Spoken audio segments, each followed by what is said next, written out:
everyone, and welcome back to the Assistant Room podcast. At whatever stage you are at in your career within the support industry, whether you are just starting out and are still finding your feet, or if you're more experienced and are juggling board meetings with demanding execs and a to-do list as long as your arm, I hope you are all well and having a great week. If we haven't met before, or if you're only just joining us, I'm Jess, founder of online PA lifestyle and membership platform, The Assistant Room. Throughout this podcast, we will be digging deep into the lives and experiences of some of the top personal and executive assistants in the UK and beyond. And for episode 8, I sat down with Davina Soochit, EA at Egon Zehnder. As a busy mum of 3 balancing a demanding job working for a top executive search company, we chatted about what inspires her the most to reshape her personal and professional boundaries, how she has found opportunity to help her fellow assistants through the COVID-19 pandemic, and what her advice is to anyone looking to create their own community of like-minded professionals. Let's kick things off. Okay, let's do it. Let's talk about you, which always sounds like a really scary question. It is. Really scary question. But It's not as scary as it might seem. So, yeah, tell us all about you. Everyone who's listening, give us the lowdown. Who is Davina Soochit? Who is Davina? Davina, well, mum of 3. Eldest is 6 years old. My youngest is 2. You've got a lot going on at home then. A lot of the lockdown was interesting, I've got to say. It was an interesting time for all 5 of us. A lot of homeschooling, having to do a full-time job. So that was, it was hard, but we got through it. It was fine. But that's me in a nutshell. But I've been in the industry for coming up 18 years now. So I've been doing this for 18 years. So, I kind of fell into this role, really. I was actually on maternity leave and I wanted a complete change. And so that's how I got into Egon Zehnder. It was completely by fluke that I came into Egon Zehnder. Going into admin, I finished my degree and I didn't know what to do with myself. My parents were pushing me to get a job and this was the one thing that was available. It was an easy thing to get into. And that was 18 years ago and I'm still in it and I wouldn't change it for anything. Even though I've done my degree, I would not change it. That is me in a nutshell. Yeah. I think what else to say. Also, I know at Egon Zehnder, you are a really big part of welcoming new people into the business. There's a mentoring scheme. So tell me a little bit about that. So we launched this amazing scheme, I think 2 years ago now. And anyone new that has joined Egon Zehnder, we assigned them to someone that's been in the firm for, let's say, 2 years or more. We don't actually call it a mentor. It's actually EA Guide. So we are literally... I love that. Yeah, so it's actually called an EA Guide program. So once a month, they will meet with their mentee and just ask, how's it all going? And they meet every month. And anyone new that comes in will get assigned to someone that's been there for maybe 2 years plus. I love that. I think that's fantastic because I always believed when I was a PA, going to, a PA networking event and sitting opposite a PA or an EA, talking about their experiences in something, whether it was going through an interview process for a specific industry, whether it was, listening to a PA who had just started organising a specific board meeting with people from around the world. I would listen intently to them because I would learn more from those people talking about real life experiences from somebody who actually knows what they're talking about and has that first-hand knowledge. Absolutely. So valuable. Exactly. And I think that's what we wanted. And we made sure that it's not going to be a moan session. It's purely a professional thing. And obviously, if we found that there was any problems, then you would go to HR or your EA business partner. But we made sure it was something that you can literally soak up all the knowledge of this person that's been there for 2 years plus and guide them. This is the best practices. This is what we advise you to do. And, what are you struggling and how can we help you? So that's what we are hoping, we're achieving with this EA Guide scheme. And how do you find it at Egon? Because there's a big group of you, isn't there? And it's a huge business and it's exec search. So it must be really full on all the time. There are, I would say there's 52 of us, 53 of us. PAs and EAs? All EAs. So that's one thing about Egon Zehnder is we're all executive assistants. That's all they had. We used to have team assistants, but they've removed that. And now we're just EAs. So all the team assistants then became EAs, which was amazing. So yes, there was 52 EAs and we're all one-on-one with our consultants. So there used to be 1 to 2, but now we're just one-on-one, which is brilliant. And what's kind of like the average day for you at Egon? So who do you work for? I mean, I know there are no 2 days the same, right? No. So my typical day is I'm usually in the office by 7:30 in the morning, and it's the perfect time for me to come into the office. There's no one in the office. Everything's completely quiet. I can go through my emails. It's just completely brilliant.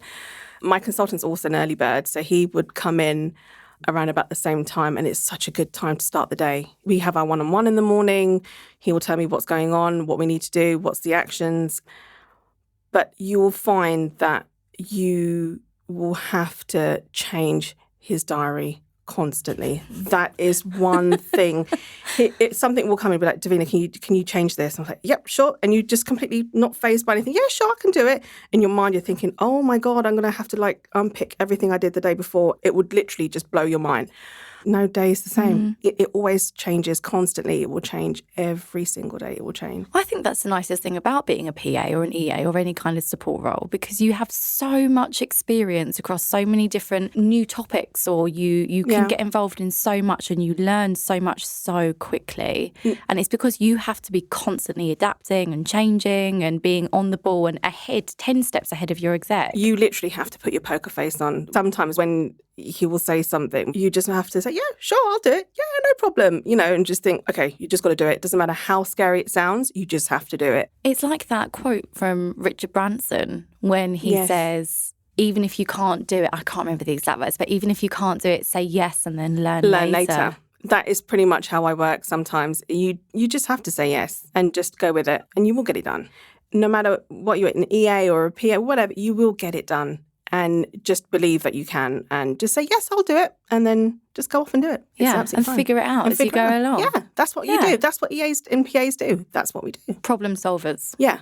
Yeah, completely. 100%. Completely. Well, we've had so many conversations already about what's important to focus on as a support professional in general, so that you can kind of create longevity in your career. And obviously, we've mentioned it already in our conversation a couple of days ago. We spoke about how we wanted to really focus on, from your perspective, pushing boundaries is a really good topic that you want us to focus on throughout this podcast session. So if we use the idea of pushing boundaries as our springboard for this conversation going forward, as an EA, what does pushing boundaries to you as Davina Soochit mean? For me, it's going over and beyond what my day-to-day job is. So for me, it's my day-to-day is obviously arranging meetings, rearranging everything, and, booking travel. But for me, it's going beyond that. And being a mum of 3, I think it's so important. Don't use that as a holdback and just go for it. And for me, that's what it was. And I literally sat there one day thinking, what can I do that is different? Related to my job, but it's completely different. And I literally pushed myself, right? I wrote everything down. I thought, I want to do this, I want to do this, I want to do this. And I can actually remember I had an operation in January, and it was one thing that really made me think, what do I want to do with myself? I love being an EA. I wouldn't change it for the world, but there is something out there that I need to do, and I just couldn't think what it was. And I actually think I messaged you and I said, right, is there anywhere I can help? I want to do something. I want to help you. Just let me know I'm here. I'm here to help. And that was something that I wouldn't normally do. I think I'm more of a hermit, and I would just literally sit and just do my job, go to work, come back, and that's it. So for me, it was pushing myself out of my comfort zone, I think, is what I wanted to do. And I thought, right, let me email you and say, right, can I just volunteer or something? Can I just do something with you? And you became an ambassador. I know, and it all worked out. And it was when I saw the ambassador program, I thought, oh my God, it's as if my wow, it's all my dreams have been answered. This is just amazing. I'm going to come and do that. I'm definitely going to do it. And and here I am, and I'm an ambassador, and I'm, it's amazing. And we're doing a podcast. And it's just, everything just worked out. And I think not all EAs get that chance, and PAs get that chance to do something like that. So that was one thing that I was completely pushing myself. And I thought, right, if I don't ask, right, I'm not going to get it. So I need to ask. So and for me, that is pushing myself at my boundaries and going on Instagram, something so simple. I had no idea how to use Instagram. And it wasn't until this year I started using it and getting myself out there and pushing myself and saying, right, just do it. It doesn't matter that you're a mum. You can do it. You can. And, all the mums out there and, dads, you can do it. It doesn't matter if you've got 5 kids, 3 kids, you can do it. And I think that was one thing that I really do stand for is everyone has to push themselves. It's, it doesn't matter whether you're an executive assistant, a team assistant, a PA, you have to push yourself. And that was one thing that for me was what I wanted to do. Yeah. And would you have considered yourself a really confident person before all of this? No. And then, at all. I mean, that's, I think, the most perfect thing for everybody who's going to be listening to this to realise is that, if you don't consider yourself, or beforehand you didn't consider yourself a really confident person, we're sat here today and we're doing a podcast. Yeah, exactly. And you're an ambassador at the assistant room now. And I know that you've created all these amazing initiatives at Egon Zehnder as well. They're not things that you would, I suppose, a year ago typically think, okay, I'm going to be involved in this. But it just proves that if you put your hand up and if you just send that email... then that is exactly, you've hit the nail on the head. You have to go with your gut.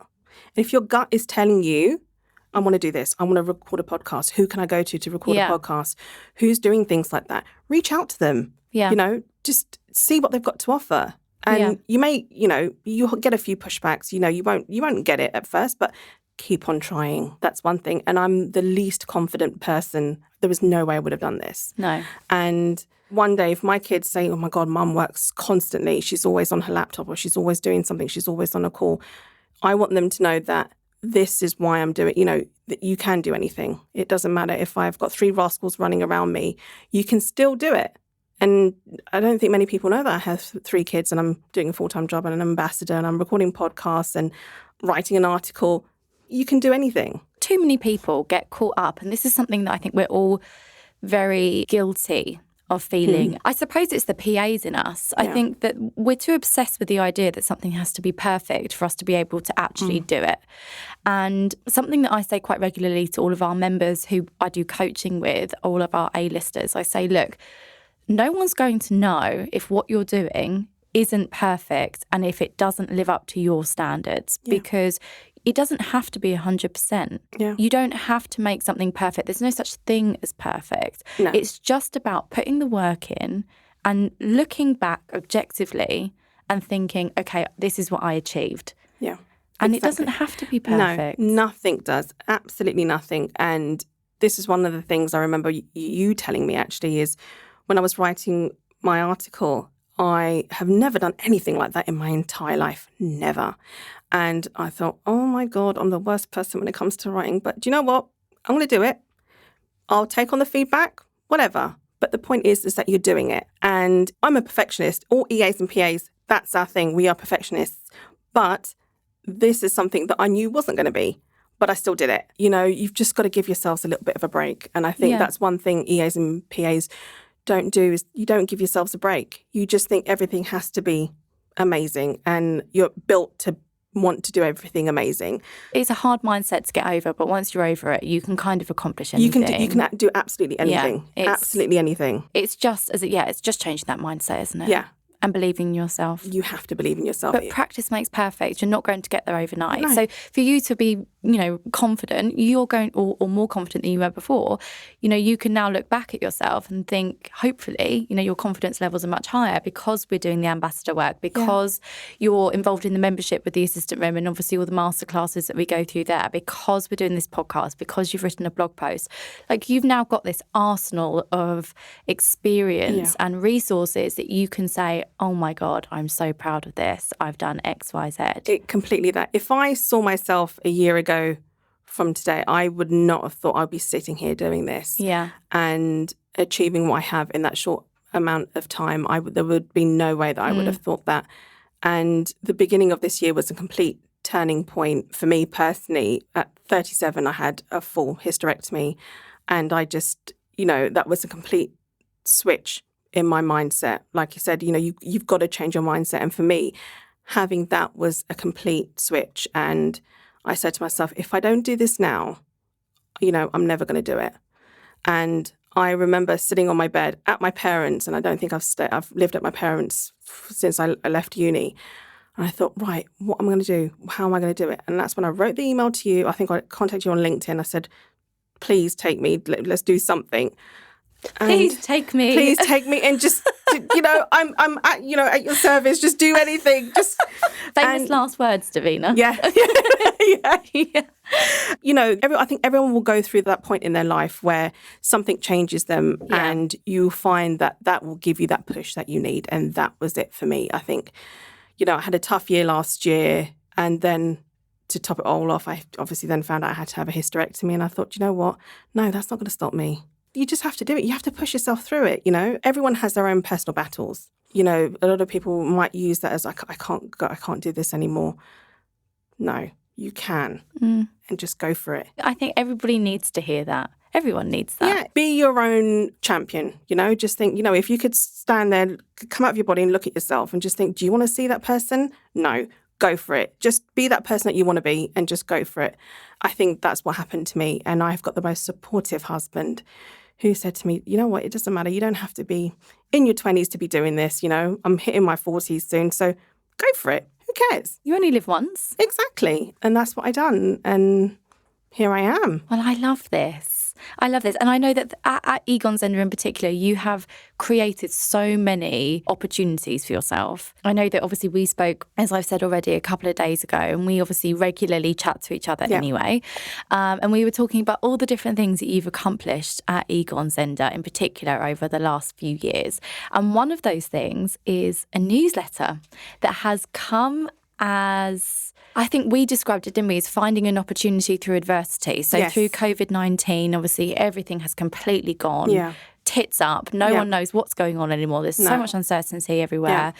No one has any idea what's going to happen in the next 6 months or in the next year. But the newsletter in particular that you've created, and I'll let you kind of speak a little bit more about it, but what I got from you telling me about it, it was a really good example of the power that assistants wield when everybody comes together. Oh my God, as one.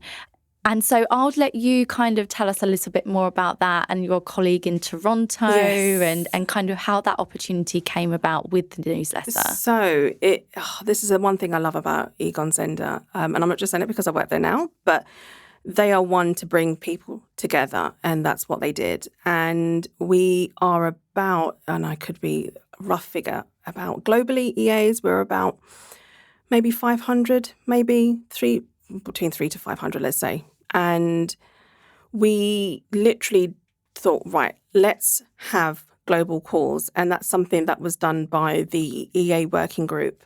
And so they set sort of global calls every week.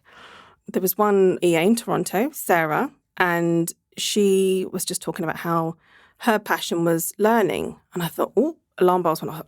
Learning? Yes. Me. I love learning. And I literally said, I love learning as well. I'm part of the EA professional development team in London.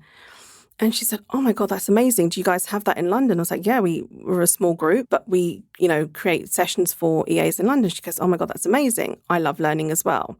And then we literally took it offline, and she said, can you tell me more about what you guys do there? And I said, this is what we do. We're only a team of 4 or 5 within the EAPD team, and we run lunch and learns. We sometimes get external people coming in. This is, what we do. And she said, this is great. I wish we could do this more globally. And literally, me and Sarah are now really good friends. You wouldn't have thought that. And she's in Canada. And she's in Canada. She's in the Toronto office, and she's an EA that I had no idea. She was in Toronto. Have never had any contact with her other than through this call. And now we run sessions once a month globally for EAs on learning and development sessions globally once a month. And then we said, why don't we create this newsletter? I think it would be brilliant if we create a learning and development newsletter. And she says, it's a brilliant idea. Let's do it. And that's when I actually contacted you and said, would you mind writing a piece for a newsletter? And in this learning and development newsletter, we have what our upcoming sessions are, Spotlight, which was you this month. Jess, thank you very much. And other just tips, like stress tips, for example, was our issue this month, was what can we do for stress? And now we're going to be issuing this, I think, in the next couple of weeks, our first Global Learning and Development newsletter. And I think it's amazing. All through, because COVID it's horrid. It hasn't gone. It's still here. Yeah. And it was horrid. But this is something that me and Sarah said, let's take the positive out of this and let's do something that can bring all the EAs around the world. And the one thing that we said would bring everyone together is learning. Everyone wants to learn. It doesn't matter whether you've been in the firm for 20 odd years. Everyone wants to learn. Everyone wants to know what stress tips you can get, you know. So this is one way we thought we could bring everyone together. And it's just been amazing, I have to say. Do you know what? I just think every time we talk about this, I absolutely love it, because I think for me, a big reason why I set the assistant room up is because the power of networking and people coming together is so undervalued and so underestimated. And it just proves you don't have to be in the same office as somebody. No. You don't have to be in the same country as somebody. No. You don't have to be on the same continent as somebody. No. You can, if you work together and you have a joint objective, and that's a shared passion of yours, you can make it happen. Like, exactly. Again, it's pushing your boundaries, isn't it? And not limiting yourself to any kind of belief that you had before that you couldn't do this or you couldn't do that. If you've got that shared passion and you've got that mission, then you can achieve anything. Exactly. And if it wasn't for Sarah, like you said, the same passion as me and wanting the same, this wouldn't have got done. And I can't thank Sarah enough actually for actually also having that shared passion and dream of also is pushing herself. Shout out to Sarah. Yeah, Sarah Murray in Toronto. You know, Hi, Sarah. She was, you know, she's been amazing. And, you know, we're both achieving dreams at Egon Zehnder that we never thought what we could have done. And, you know, we've been given the opportunity at Egon Zehnder to do things. And they've been so supportive in creating this newsletter. And let's just see where it takes us now, you know. Sky's the limit. 100%. And for everyone, it should be. And that's one thing our joint effort is to get learning and development, one of the core things for EAs at Egon Zehnder. Well, I know that you said obviously Egon is very, very supportive. Yes. And it sounds as though, you know, they really value absolutely everybody within the business, which when you're a PA is lovely to have. And even though it shouldn't be a rarity, I wouldn't, maybe not necessarily a rarity, but not everybody has those same opportunities, which is lovely.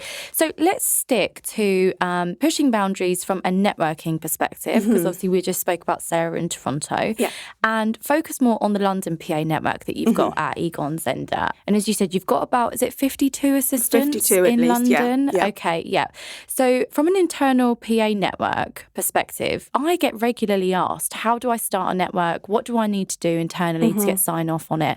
I'm not going to get sign off in it, so there's no point asking, or the other PAs don't see a benefit of it. And I actually find it quite soul destroying because, you know, we've spoken about the power of PAs and EAs coming together. And everybody who is listening to this podcast who is a PA or an EA will 100% get that, and hopefully will have real life experiences to back that up. But as I said, not every PA are aware of the benefits that a PA-EA network, you know, will bring to you. So at Egon Zehnder, walk me through the kind of process that you went through to get that network off the ground, not just from an internal PA, you know, opinion perspective standpoint, but also with management and the execs as well. So I'm coming up to my 5th year at Egon now. So I think when I first joined, there was an ex-EA who also was exactly like me, had a complete passion for learning. And she herself and also our London trainer, Jodie, as well, thought, right, this was something that they would like to do. And it was actually something that we never really formally created the network. It was something that we kind of all fell into. And it was something that we said to our office leader then, we have something called the EA Professional Development Team, and that's what we've named ourselves. And we then started to do small sessions. It was nothing fancy, it was something small, and sort of invited everyone for a lunch and learn and said, right, let's learn tips and tricks on Outlook. You know, it was on one of our first sessions. And we literally fell into it. It was not until we wanted to get external trainers in, that's when it was actually then, oh, so what team are you? It was that type of thing. Oh, right, okay. And we said, oh, would it be possible to get X amount? And they were like, how is it going to benefit you though? Budget-wise. Budget-wise, yeah. Sorry, budget-wise. And we said, oh, well, we can learn about this and this. And they were like, was it going to benefit everyone though? Yeah, it will benefit everyone. Why wouldn't it? So that was just one session. So then we went to our finance director and said, right, could you pay for this? Okay. And thankfully, we didn't actually have to do a business case, but have a meeting with them and say, we want X amount if possible. And we got sign off. I thought, brilliant. Okay, this seems a lot easier than we thought at first. That was one session. And then I think it was the end of last year or coming to the end of last year, we thought, right, let's try and get a formal budget now. Let's see if we can get a bit more. It wasn't easy. Let's just put it that way. We had a couple of meetings about it and we said, right, this is how it will benefit us. And we literally had to put step by step, this will benefit us if we have this session, that session, this session. Could we have X amount? It was, well, I'm not sure, but could you just let us know each time you want to do something, then we'll just give you, no, we would like a set budget so we can do what we want. So you had to really, really push for it. Push for it. That was one thing that myself and another team member said, if you don't ask, you don't get. And we thought, what have we got to lose? We haven't got a budget anyway. So it's not like they're going to take anything away from us. So let's just ask. And thankfully, he said, right, okay, fine. I'll give you a budget. You can do as you want with it. That was it. And we got our budget and we thought, oh my God, if only we asked last year and we could have done so much more since. Yeah. So that's my push for everyone is if you believe that you have a reason to get a budget or if you want a budget, ask. You have to ask. If you don't ask, you don't get. No. That's the thing. And, you can't expect executives just hand it out. You need to find that voice in you and just go for it. In our chat the other day, I think I mentioned to you, and it's something that you agreed with, there is a very old-fashioned notion that PAs and EAs, well, I mean, obviously it's true for quite a lot of people, but it's an old-fashioned notion that PAs and EAs just will not be given a learning and development budget. I think learning and development itself is packaged in a way that seems very, very corporate. Yeah. And it's obviously the reason why the learning and development that we do is a lot more creative, but obviously is still relevant to your day job. Yeah. But there's lots of conversation that still happens where people will say, oh, PAs aren't given a budget for this. This is outrageous. People have to take half a day annual leave to be able to go to this learning and development session. That's outrageous. Everybody else gets an opportunity to have a budget, but PAs don't. And I think what people forget to remember is that everybody who has a learning and development budget has had to ask for it at some point. It's just that PAs and EAs have not really asked for one before.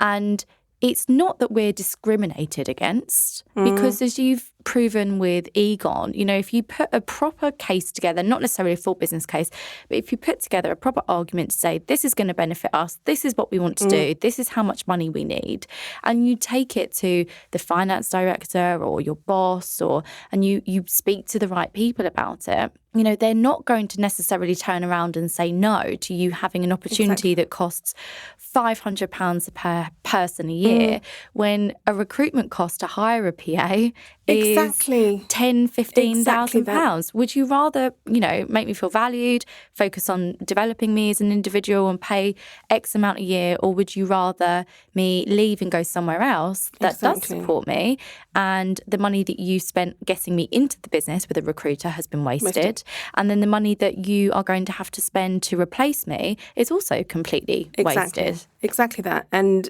that's the thing. I think, like you said, PAs and EAs, they don't feel that they can ask and they feel like it's something automatic, but it's not. It's not automatic. You have to ask. I mean, don't get me wrong. I'm not saying that ask them for £1,000 budget for you to learn how to do threading and, probably not going to get that signed off. Or what? Of course, you're not going to get it signed off. You need to make sure that you are developing yourself and you're developing your career and you're doing it, and it's going to help you within the organisation, but also to take it, somewhere else. It is a job retention thing as well. I truly believe that if you develop your staff, it's job retention. And people coming into the firm also will see, wow, you're doing this. So, and they would want to come and join Egon Zehnder or anywhere else, or PwC or KPMG, wherever. If you can show that you're developing your staff, that's one massive tick, I think, for anyone coming into the firm. Oh, huge. And everybody should be asking that question when you go for an interview as well. This is something that I've said for years and years and years. That classic question you get asked when you're in an interview at the end of your conversation with your potential employer, oh, have you got any questions for us? And most of the time, people are completely stuck about what to ask. But asking how employers support learning and development for their PAs and EAs in the interview will give you a really good idea about how much people value their staff. Yeah. And it will also hold people accountable because it just takes that one person to start sowing a seed, a hiring manager or an exec to come out of an interview and kind of think, okay, well, they asked, how do we support our learning and development for our PAs? And then it slowly builds. I think we all need to start holding ourselves accountable. We need to start holding our businesses accountable. And again, it's, I suppose, going back to that mindset switch. Yeah, exactly that. And like you said, I think what's important is holding yourself accountable. Yeah. You can't expect people to do things for you. You need to find that voice in you and say, do you know what? I want to do it. I mean, I think it's all amazing. And everything you've achieved so far throughout your entire career. And also, at Egon Zehnder, over the past 18 months in particular, is absolutely brilliant. And I know how amazing it is to have you as one of our ambassadors at the assistant room. So what actually inspires you, Davina? If you get down to the core of it, because there is a lot going on. You're a mum, you're a super busy EA, you are representing the UK office for the PAs and EAs globally on lots of new initiatives. So what inspires you to not just push those boundaries, but completely reshape them? I would have to say my kids being one of them, most definitely. I want them to one day think, oh my God, my mum was a super mummy and she went and done this. And, how cool is she going into the studio and recording a podcast? My kids, my former self, I think is one person that I think, you know what, I wouldn't want to go back to being like her. So I think that, and also the passion of my teammates, you guys. When we do our calls, I think, oh my God, this is why I'm here. Yeah. Literally feeding off you guys, listening to you, Jess, Abby, Kelsey, all of them. It's just been so inspirational. And I just think this is why I'm here. And that sense of community, I think also is so important. And that's where I literally get my energy from. Amazing. Yeah. And if there was one piece of advice that you could give to any assistant right now who might want to start pushing their boundaries, might not be a very confident person, might not be too sure whether or not, this is for them or whether or not they should just, stick to what they're doing at the minute and not kind of ruffle any feathers. What's your advice to them? Go with your gut. Go with your gut. Never say never. That's one thing. And I love saying that to people. Never say never. Mm-hmm. And when it's the right time. If you don't think it's the right time, don't do it, but never put it off. Just go for it. You only live once, don't you? Exactly. And in 6 months' time, whoever's listening to this could be sat here doing a podcast with us. Exactly. 100%. This is the thing. It's just so cool. Yeah, exactly. Well, thank you so much. You're so very welcome. What an awesome thing for us to do, stay out of COVID. Oh, yes. It's been amazing. And thank you. You're welcome. Thank you for everything. Thank you.